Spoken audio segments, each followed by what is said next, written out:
aqui reunidos para mais uma temática doutrinária, uma temática do Evangelho, né? Porque no Evangelho tem os trabalhadores de última hora, e que a gente possa fazer por merecer essa colocação, né? Trabalhadores de última hora.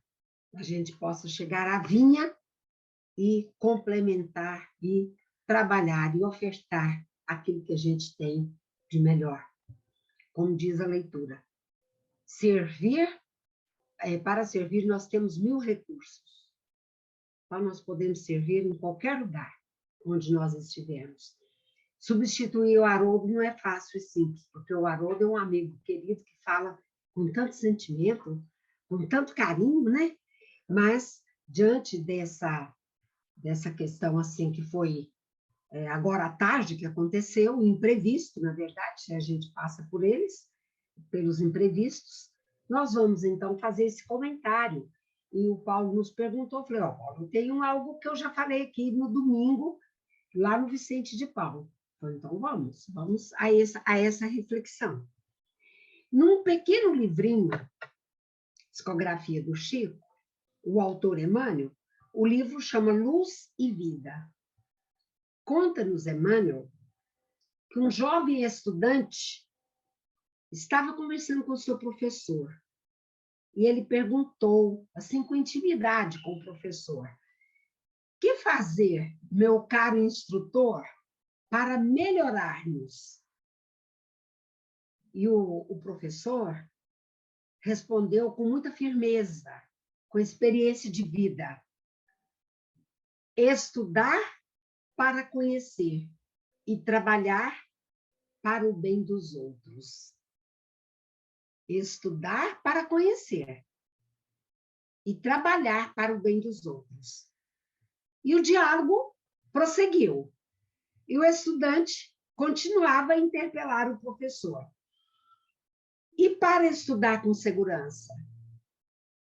Aí o professor respondeu: trabalhar mais. E qual é o método para sermos felizes? E o professor disse: trabalhar sempre.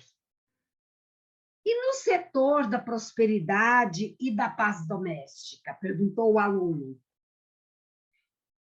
E o mestre continuou a responder: continuar trabalhando. Mas o rapaz não se deu por satisfeito e insistiu: professor, não lhe parece que a ideia de trabalhar assim, com essa ideia de trabalhar com rigor, com persistência, isso não lhe parece um processo obsessivo? Por que tanto apego ao trabalho? Aí aquele educador, já experiente, com muita vivência, amadurecido, ele respondeu com simplicidade: meu filho, todos temos sonhos e esperanças para realizar. E sem trabalho, nada de bom conseguimos. E ele, então, sublinha bem as suas palavras, dando ênfase. E ele encerra a conversa dizendo ao aprendiz: trabalhar sim. Você e eu não sabemos se estamos no último dia de permanecer aqui com a oportunidade de trabalhar. O que é que a leitura encerra, né? Essa insistência no trabalho. Por que trabalhar tanto? E o jovem até ficou preocupado. E eu gostaria de trazer, nesse início, ainda início de ano, nessa primeira, quase já a segunda quinzena do primeiro mês do ano, para nós falarmos dessa temática do trabalho. Qual é a necessidade que nós temos de trabalhar? Por que o trabalho? Eu não estou falando só de trabalho profissional, não. É toda utilidade útil, tá?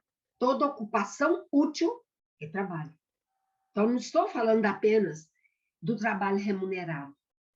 E os espíritos perguntaram, então, para Kardec, no capítulo 3 da Lei de Trabalho, da segunda parte do Livro dos Espíritos, a questão 667. Por que o trabalho se impõe ao homem? Quer dizer, por que nós somos obrigados a trabalhar? E os espíritos responderam a Kardec: por uma consequência da natureza corpórea. Por consequência da nossa natureza corpórea, do nosso instrumento físico, biológico, para não enferrujar, para desenvolver a inteligência, para não termos as mãos atrofiadas, as pernas paralisadas. Então, por conta da nossa natureza corpórea. Ele diz que é um meio de aperfeiçoamento, eles, né, disseram, que é um meio de aperfeiçoamento da nossa inteligência. Aquele que não coloca a sua inteligência no trabalho para pensar, para desenvolver, né, para prosseguir, para descobrir, para pesquisar, ele deixaria a sua inteligência atrofiada. E os espíritos ainda disseram para Kardec: sem o trabalho, o homem permaneceria sempre na infância. Qual infância? Não é na infância da idade cronológica, mas na infância da inteligência, na infância espiritual. E eles nos disseram que tudo em a natureza trabalha. Tudo. Imaginemos os astros, o quanto eles trabalham para cumprir a sua função. Imaginemos o esforço da semente para se transformar em planta, em árvore, em vegetal, para se transformar em alimento para o homem, o quanto a semente tem que trabalhar.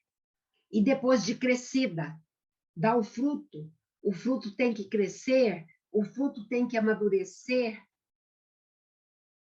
Tudo isso é um esforço da natureza. Pensemos nos animais, o quanto eles trabalham pela sua sobrevivência, trabalham para proteger os seus filhotes, né? Trabalham para se protegerem, procurando abrigo, comida, etc. Então, o trabalho é uma necessidade. Pode, como nos diz a questão 676, que o trabalho também pode ser uma forma de expiação, de prova, além de colocarmos na condição de desenvolver os nossos aspectos cognitivos. Nós vamos trazer essa questão do trabalho para a nossa casa espírita. A gente tem lido, tem ouvido muitas vezes que a casa espírita é uma oficina de trabalho. Ora, o que se faz numa oficina? Numa oficina, ajusta-se, trocam-se ideias, conserta-se, ajusta parafusos, pinta-se, constrói, não é? São muitas as atividades de uma oficina. Sendo, então, a nossa casa espírita uma oficina que está convidando os oficineiros para executar uma obra. Nós somos os oficineiros. Ali tem obras que devem ser executadas, tarefas que devem ser desenvolvidas. Somos convidados a participar desta oficina, com a nossa inteligência, com a nossa boa vontade, com a nossa disposição, com os nossos talentos. Somos convidados. Não podemos deixar que a oficina se feche. Não. Ela, para manter-se ativa, tem que ter ali os seus trabalhadores, com as suas funções, com as suas responsabilidades. E nós nos lembramos que Jesus já nos trouxera esta assertiva: meu Pai trabalha até agora e eu trabalho também. Se lembrarmos de Jesus, todo o seu tempo, toda a sua vida foi dedicada ao trabalho. Toda a sua vida. E quando nós falamos de trabalho, a gente não pode pensar que nós ficamos sozinhos, porque o trabalho precisa da convivência com os outros. Ninguém trabalha sozinho, solitário. Podem ter seus momentos de ficar ali mais isolado, mas ele precisa dos colegas de trabalho, ele precisa do chefe para trocar ideias, ele precisa de pessoas para... Nós precisamos do trabalhador, do oficineiro, para discutirem. Nós precisamos uns dos outros para crescer, para melhorar o produto. Então, nós não estamos sozinhos. E o trabalho, ele está associado com o servir. Quem trabalha está servindo.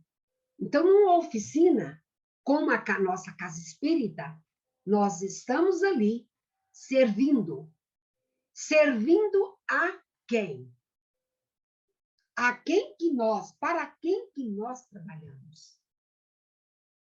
A oficina está aberta. Nós fomos convidados. E nós estamos servindo a quem? É só nós pensarmos. Primeiro ganho deste trabalho é nosso. Não vamos pensar que são os desencarnados, não. Somos nós. Estamos ganhando. Nós temos os bônus. Nós temos a gratificação porque nós estamos desenvolvendo as nossas capacidades intelectivas e os nossos talentos. Se a gente lembrar, estudarmos um pouco mais sobre o trabalho, recordaremos que o homem sempre teve uma relação conflituosa com o trabalho. Por quê? Porque o trabalho exige de nós um grande esforço. Seja o esforço físico, seja o esforço dos nossos órgãos, seja o esforço da mente. O trabalho, ele está para o homem, tá?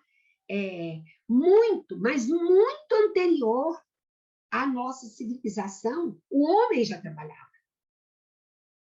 O homem já procurava a sua sobrevivência. O homem já procurava um meio, né, de desenvolver as suas possibilidades. Ele se movimentava, e até inspirado na natureza. Porque na natureza tudo se movimenta. Isso é natural que assim aconteça.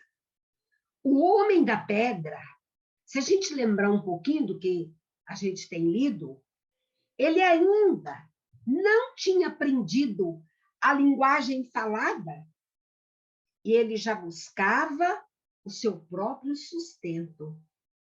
Ele ia atrás da caça, o seu próprio sustento. Ele ia colher as raízes, na colheita das raízes, para comer, para se alimentar. E ele tinha um esforço diuturno para a sua sobrevivência. Esse é trabalho. Não é como esse trabalho do século XXI, como conhecemos, mas é um trabalho de esforço humano para a manutenção da sua própria existência. Hoje, se a gente olhar ao derredor, o que a gente vai perceber?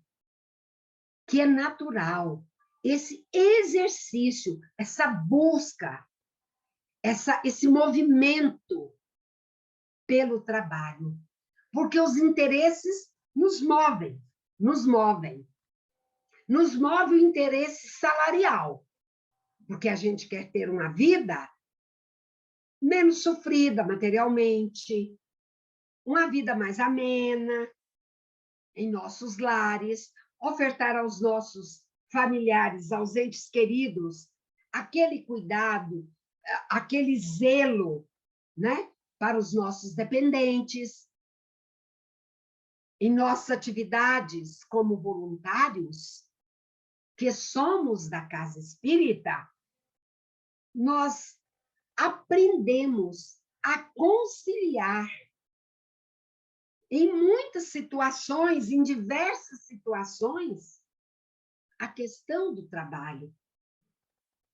Então, o trabalho, ele é o fruto sazonado daquela semente que nós lançamos e que ela precisa crescer. Porque nós precisamos avançar nesse estágio evolutivo e buscarmos o nosso desenvolvimento.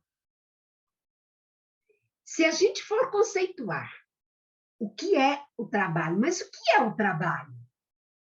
Aí a gente começa a dar exemplos.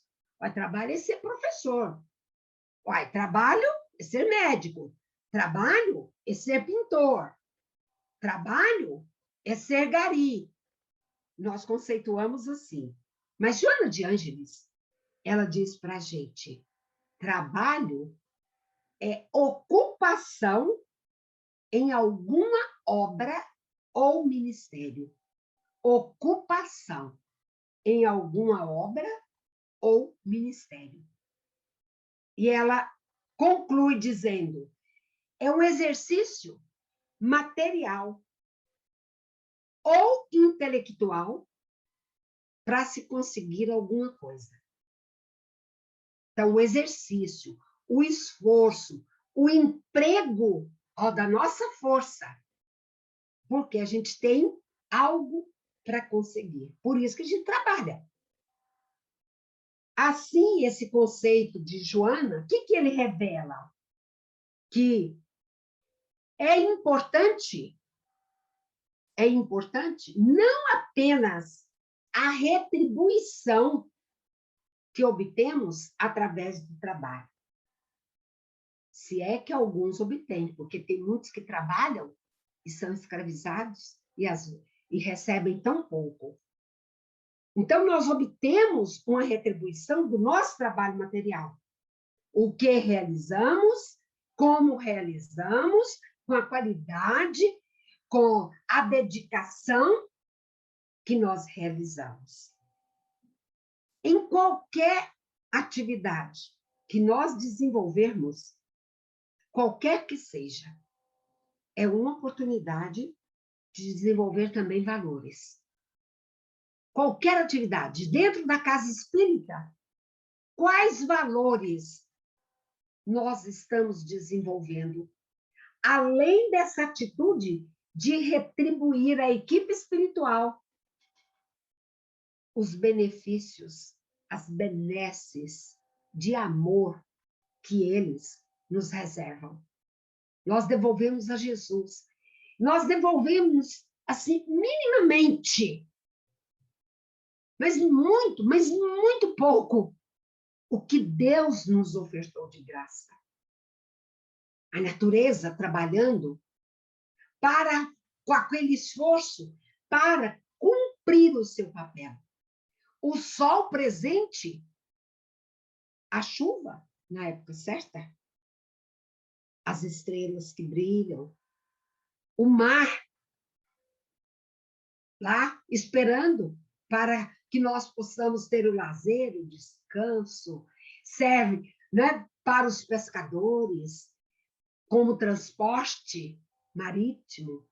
Olha, os astros que não contam para ninguém. A gente não fica nem sabendo do trabalho que os astros promovem para desempenhar o seu papel.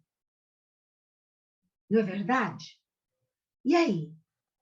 Podemos realizar muitas tarefas dentro da casa espírita. Tarefas simples, onde nós aprendemos a obedecer, nós aprendemos a liderar. Está achando que é fácil ser líder?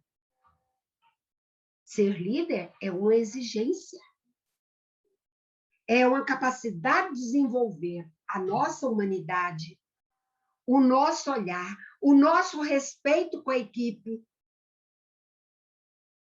Trabalhar na casa espírita é cooperar, é compartilhar. Compartilhar o quê?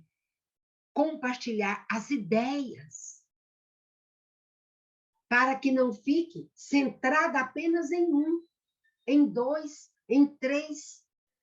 Compartilhar para que todos se sintam que fazem parte, sintam que pertencem à casa. Que não é apenas uma pessoa que obedece, alguém que pensa para alguém que obedece.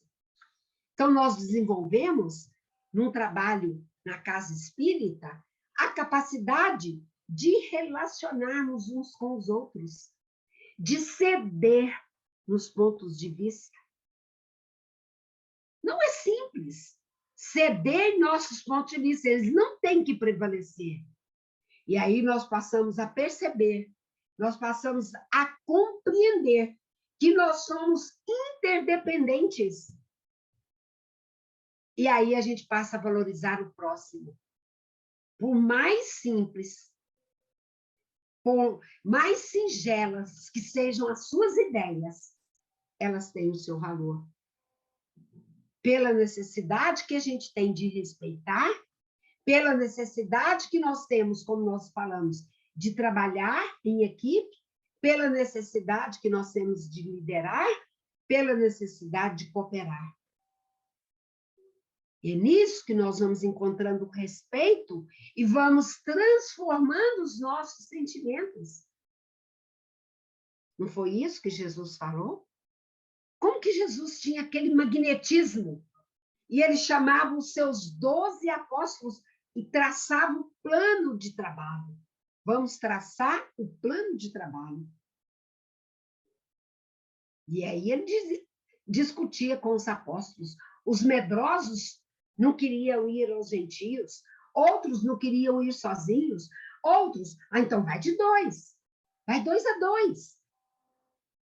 E ele chamava os grupos, e ele respeitava desde o simples ao doutor da lei. Dito isso, o que a gente observa? Que o trabalho é uma lei natural. E sendo uma lei divina, é uma lei divina que estamos submetidos, nós não conseguiremos escapar da sua atuação em nossas vidas. Não tem como escapar do trabalho. O trabalho é uma lei da natureza, por isso mesmo é uma necessidade. Está na questão 674 de O Livro dos Espíritos.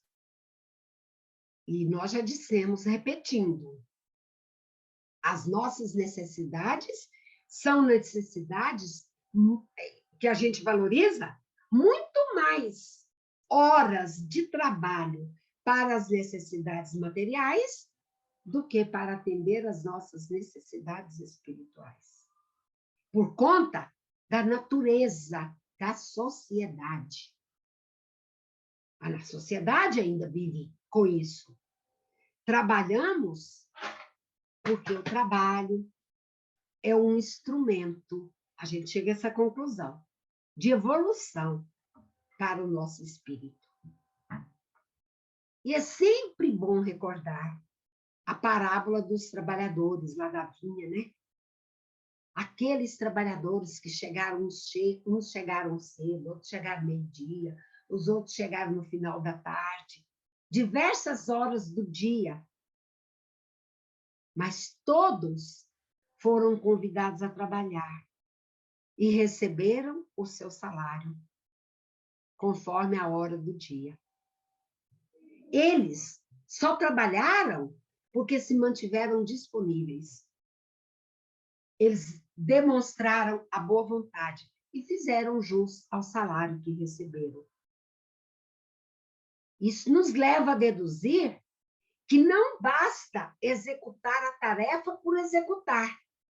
Sabe quando a gente executa, quer ver o final, quer ver o produto, executa a tarefa por executar? A gente discute muito isso, né, Paulo, no Natal Fraterno. Não é só para executar a tarefa de entregar a cesta. São as horas de convivência. Gente, 4, 5 horas de convivência, ou mais um pouquinho, com os nossos irmãos convidados. 4, 5 horas de interdependência, de trocas de energias físicas, energias emocionais, energias espirituais. E a gente, às vezes, quer correr. E o que os espíritos dizem? Para a gente fazer o trabalho da melhor forma possível e com boa vontade.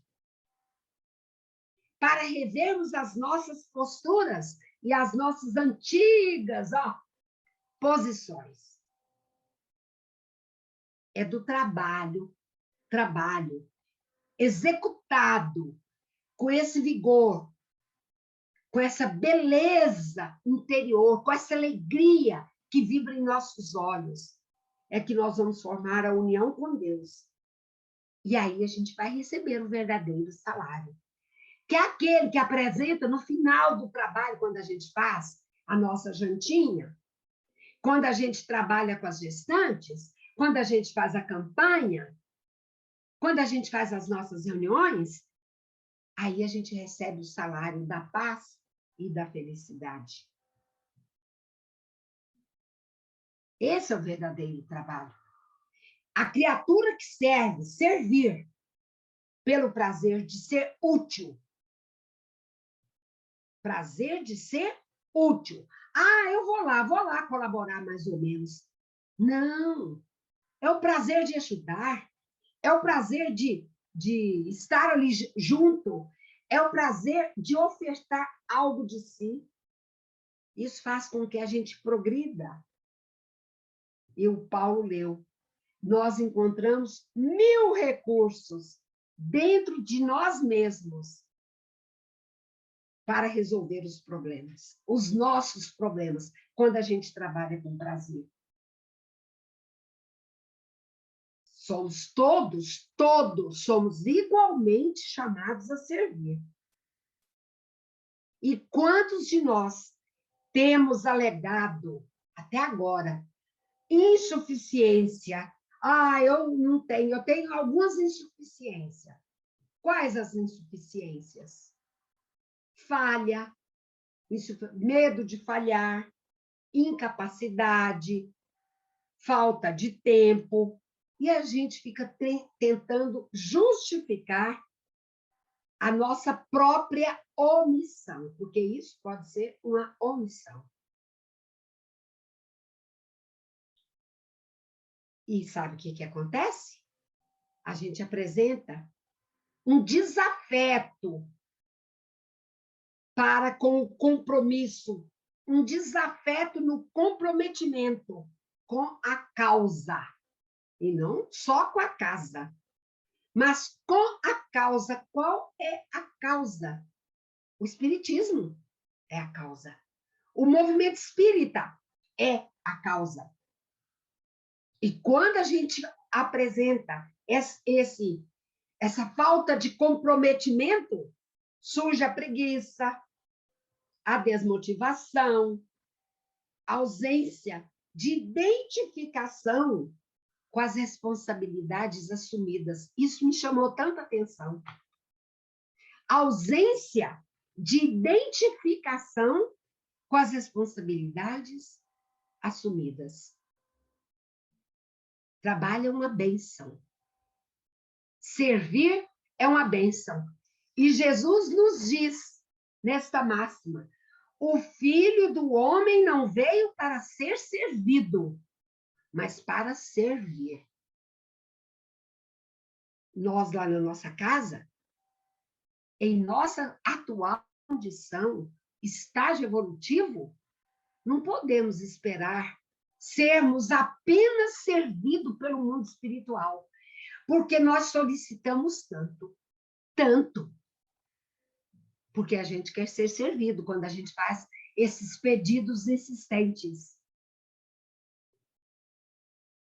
Então, a gente não veio apenas para ser servido. Nós viemos também para servir. Vamos insistir em uma atividade, tá? Que vai além das nossas palavras. Vamos ofertar o que há dentro de nós. Às vezes nós estamos estressados, às vezes nós estamos estafados. O trabalho nos faz mudar de atitude mental. A tarefa nos renova e a gente consegue se motivar para o prosseguimento no ideal cristão. Trabalho, ele caminha lado a lado com a oração. E ele é um antídoto contra o mal. Diz-nos os benfeitores amigos que o momento mais perigoso para o cristão é quando ele se decide pelo ócio.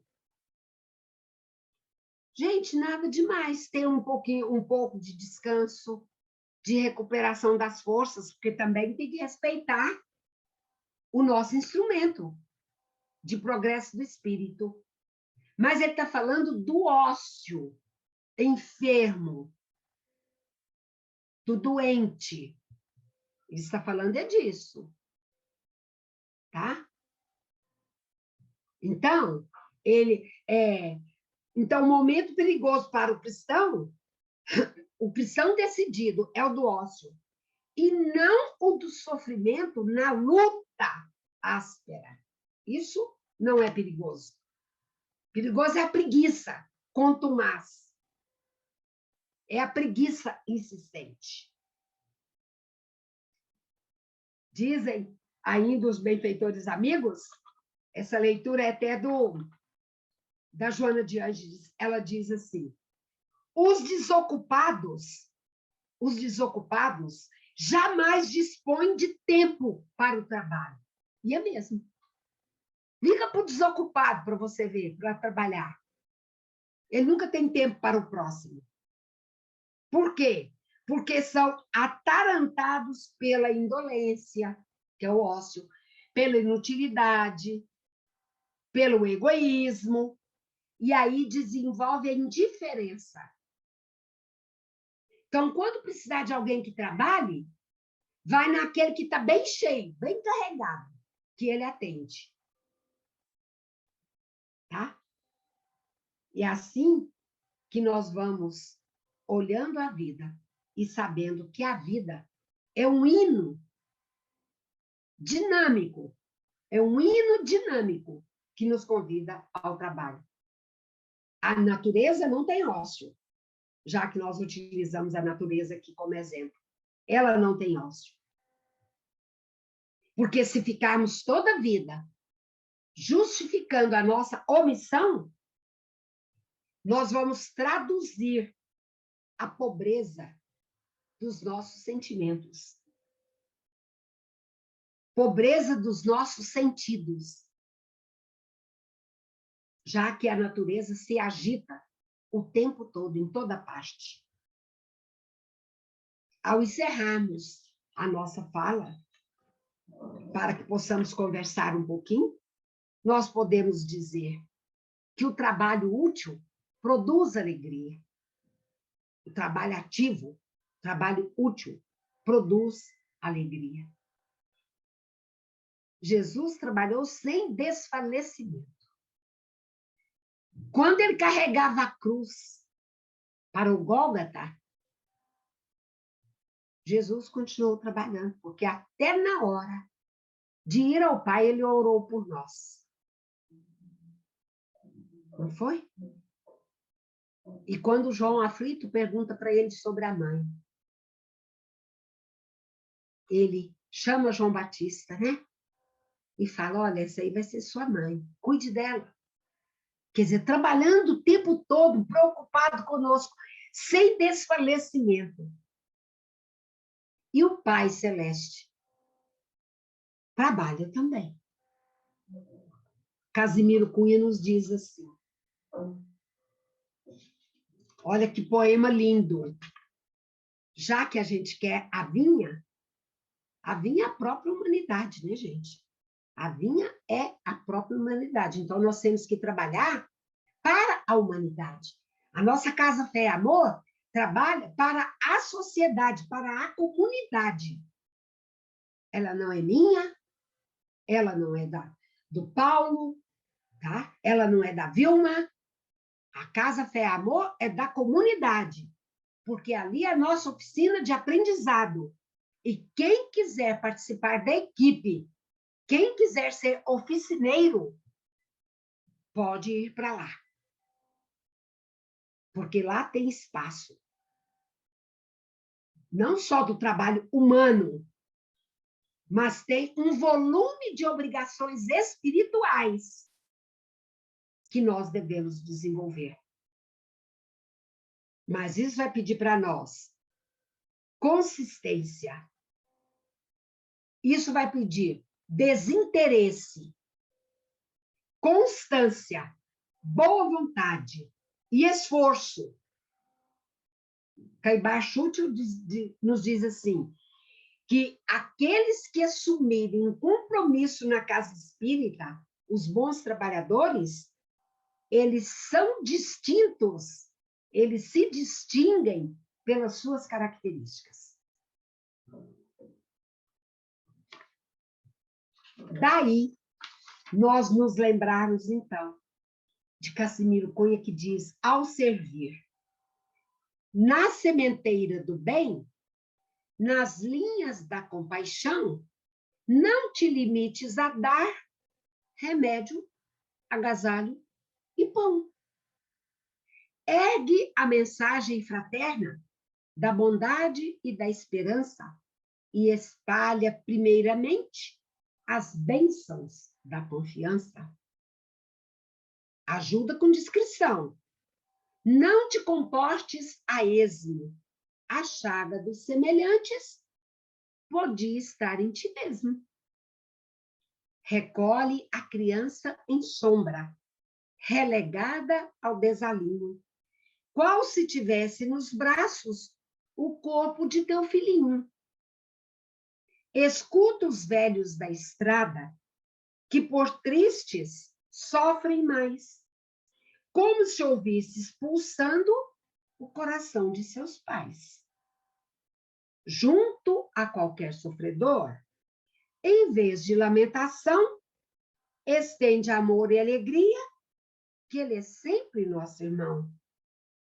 Todos somos uns dos outros, toda a terra é nosso lar. Sê como o raio do sol, quem ajuda sem perguntar. Que ajuda sem perguntar. Não ampares reprovando, toda malícia é cruel. Socorro com reprimenda é pão recheado de fel. Semeia luz no teu campo, não durmas em teu arado. Seguimos perante leis, todos juntos, lado a lado.